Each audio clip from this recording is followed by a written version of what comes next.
नमस्कार मित्रांनो, आज आपण या व्हिडिओमध्ये बघणार आहोत की कशा प्रकारे तुम्ही जे आहे आपला आधार आय डी मिळवू शकता आणि आधार सेंटर तुम्ही चालवू शकता आणि त्याच आधार सेंटरवर जे आहे तुम्ही आधारचे कामे जे आहे तुम्ही करू शकता. जसं आधार अपडेट करणं, त्यामध्ये करेक्शन करणं किंवा नवीन एनरोलमेंट करणं, अशा पद्धतीने जे आहे तुम्ही आधारचे कामे करू शकता. जसं लहान मुलांच्या आधार सुद्धा तुम्ही काढू शकता. तर अशा पद्धतीने जे आहे आधारचे जे काही कामे असतील तुम्ही आधार पोर्टलवरतून करू शकता. त्यासाठी लागणारा तुम्हाला जो आधार आय डी जो आहे तो कशा पद्धतीने मिळवायचा आज आपण बघणार आहोत मित्रांनो. जर तुम्ही ह्या चॅनलवरती पहिल्यांदा आलेला असाल तर मित्रांनो ह्या चॅनलला जे आहे सबस्क्राईब करून ठेवा, कारण असेच माहितीपूर्ण महत्त्वाचे व्हिडिओज आपण तुमच्यासाठी आणत राहतो आणि सगळ्यांना आर्थिकदृष्ट्या कसं प्रबळ बनवता येईल या हिशोबाने आपण हे व्हिडिओज आणत असतो. तर मित्रांनो, तुमच्याकडे ऑलरेडी CSC सेंटर असेल तर हा व्हिडिओ तुमच्यासाठी खूप महत्त्वाचा आहे. आणि जर तुमच्याकडे CSC सेंटर नाही आहे तर कशा पद्धतीने CSC सेंटर तुम्ही चालू करू शकता त्याचे व्हिडिओज मी डिस्क्रिप्शन बॉक्समध्ये त्याची लिंक दिलेली आहे आणि तुम्ही त्या ठिकाणाहून जे आहे करू शकता. तर मित्रांनो, आधार अपडेटसाठी किंवा आधार सेंटरसाठी तुम्हाला असं एक सर्टिफिकेट लागणार आहे NHEचं. त्यासाठी म्हणजे आधार अपडेट किंवा आधार ऑपरेटरचं हे सर्टिफिकेट असतं. आणि मित्रांनो, आता नवीन अपडेट्स आलेले आहेत ज्यामध्ये आधार ऑपरेटरचं सर्टिफिकेटसाठी तुम्हाला एक प्रोसेस करावी लागते. ती म्हणजे लर्निंगवरती तुम्हाला शिकावं लागतं की कशा पद्धतीने तुम्ही आधार कार्ड जे आहे अपडेट करणार आहात. तर मित्रांनो, ह्या पोर्टलचे जे काही मॉड्यूल्स तुम्हाला शिकण्यासाठी दिलेले असतात ते पूर्ण करावे लागतात आणि ते पूर्ण झाल्यानंतर एक एक्झाम होईल आणि ते एक्झामनंतर जे आहे तुम्हाला आधार ऑपरेटरचं जे आहे तुम्हाला सर्टिफिकेट मिळणार आहे. आणि मित्रांनो, हे सर्टिफिकेट जे आहे अशा पद्धतीने दिसणार आहे. तुमचं नाव, तुमची लेवल, अशा पद्धतीने हे सर्टिफिकेट असणार आहे. त्यासाठी मित्रांनो, आता आपल्याकडे असं समजूया तुमच्याकडे लर्निंग आहे, ऑपरेटरचं सर्टिफिकेट पण आहे. आता आपण आधारच्या साईटवर जायचं आहे. आधारच्या साईटवरती गेल्यानंतर अबाउटमध्ये गेल्यानंतर तुम्हाला जे आहे आधार डॅशबोर्ड शोधायचं आहे, जे की राईट साईडला असणार आहे. तुमच्या राईट साईडला बघू शकता. ओके, हे आधार डॅशबोर्ड. आणि आधार डॅशबोर्डवरती आल्यानंतर तुम्ही बघू शकता इथे 4 ऑप्शन आहेत: एनरोलमेंट, अपडेट, ऑथेंटिकेशन, KYC. तर मित्रांनो, आपल्याला एनरोलमेंट करायचं आहे, त्यामुळे आपण करणार काय आहे, एनरोलमेंटवरती क्लिक करणार आहोत.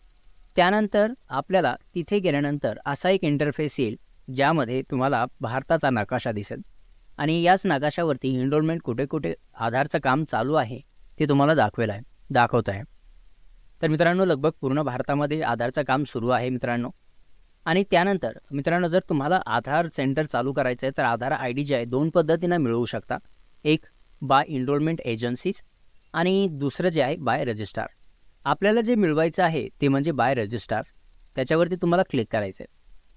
तर यावरती क्लिक केल्यानंतर मित्रांनो तुम्हाला एक नवीन पोर्टल जे आहे ओपन होईल. आता हे इंटरफेस आल्यानंतर तुम्ही बघू शकता सगळ्यात अगोदर जे आहे CSC गव्हर्नन्स. तर मित्रांनो, आधार कार्ड अपडेटचं काम जे आहे CSC मधूनच जास्त प्रमाणात होतं आहे. तर याचा अर्थ असा आहे की तुमचे कन्फर्मेशनचे चान्सेस जे आहे, अप्रुव्हलचे चान्सेस खूप जास्त असणार आहे जर तुमच्याकडे CSC सेंटर असेल तर. तर मित्रांनो, CSC सेंटर असेल तर तुम्हाला फायदा होईल याचा. त्यानंतर मित्रांनो, UCLच्या पोर्टलवरती आपल्याला यायचं आहे. Demographic update through update client lite. UCLमध्ये आल्यानंतर डिजिटल सेवा कनेक्टवरती क्लिक करायचं आहे. त्यानंतर तुम्हाला CSC थ्रू जे आहे तुमचं लॉग इन करायचं आहे आणि त्यानंतर तुम्हाला अशा पद्धतीने इंटरफेस दाखवेल. You are not a CSC bank BC, kindly contact your district or banking team. मित्रांनो, तुमच्याकडे बँक BC हा सर्टिफिकेट असला पाहिजे, खूप जरुरी आहे. आणि हे जर BC सर्टिफिकेट नसेल तर तुम्ही आधार UCL रजिस्ट्रेशन जे आहे करू शकणार नाही. तर मित्रांनो, या पोर्टलवरती आपल्या CSCच्या पोर्टलवर डॅशबोर्डवर आल्यावर तुम्हाला दिसेल की dear VLE, to become a bank BC your CSC ID must be more than 6 months old. 6 महिन्याची जुनी आपली जी आहे ID पाहिजे. आणि त्यानंतर पुढे ते म्हणतात monthly transactions on DSP should be minimum 100. त्यामध्ये तुमचे जे आहे 100पेक्षा जास्त, म्हणजे मिनिमम 100 असले पाहिजे आणि 100पेक्षा जास्त असेल तर चांगलंच आहे. ते ट्रान्झॅक्शन जे आहे इतके तुमचे असायला पाहिजे आणि तेव्हाच तुम्ही जे आहे UCL रजिस्ट्रेशन करू शकता आणि आधार ID मिळवू शकता. तर मित्रांनो 4 बाबी आहेत यामध्ये. एक CSC ID पाहिजे, पण CSC ID कसा पाहिजे? 6 महिन्याचा जुना ID पाहिजे, ठीक आहे. त्यानंतर दुसरं आहे ई-लर्निंग झालेलं पाहिजे तुमचं, आधार ई-लर्निंग जे मी अगोदर दाखवलं. त्यानंतर तिसरी बाब जी आहे तुमच्याकडं आधार ऑपरेटरचं सर्टिफिकेट पाहिजे आणि चौथं जे आहे बँक BCचं सर्टिफिकेट पाहिजे.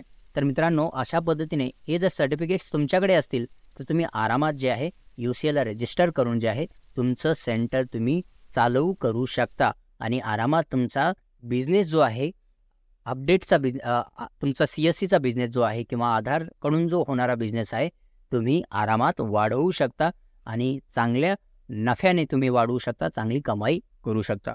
तर मित्रांनो अशा पद्धतीने हा व्हिडिओ होता UCL रजिस्ट्रेशनसाठी, आधार कार्ड, आधार ID मिळवण्यासाठी. जर मित्रांनो हा व्हिडिओ आवडला असेल तर नक्की कळवा कमेंट बॉक्समध्ये, कारण तुमची एक कमेंट, तुमची एक लाईक आमचा आत्मविश्वास वाढवते. तर मित्रांनो भेटूया पुढच्या व्हिडिओमध्ये. तोपर्यंत थँक्यू सो मच. धन्यवाद.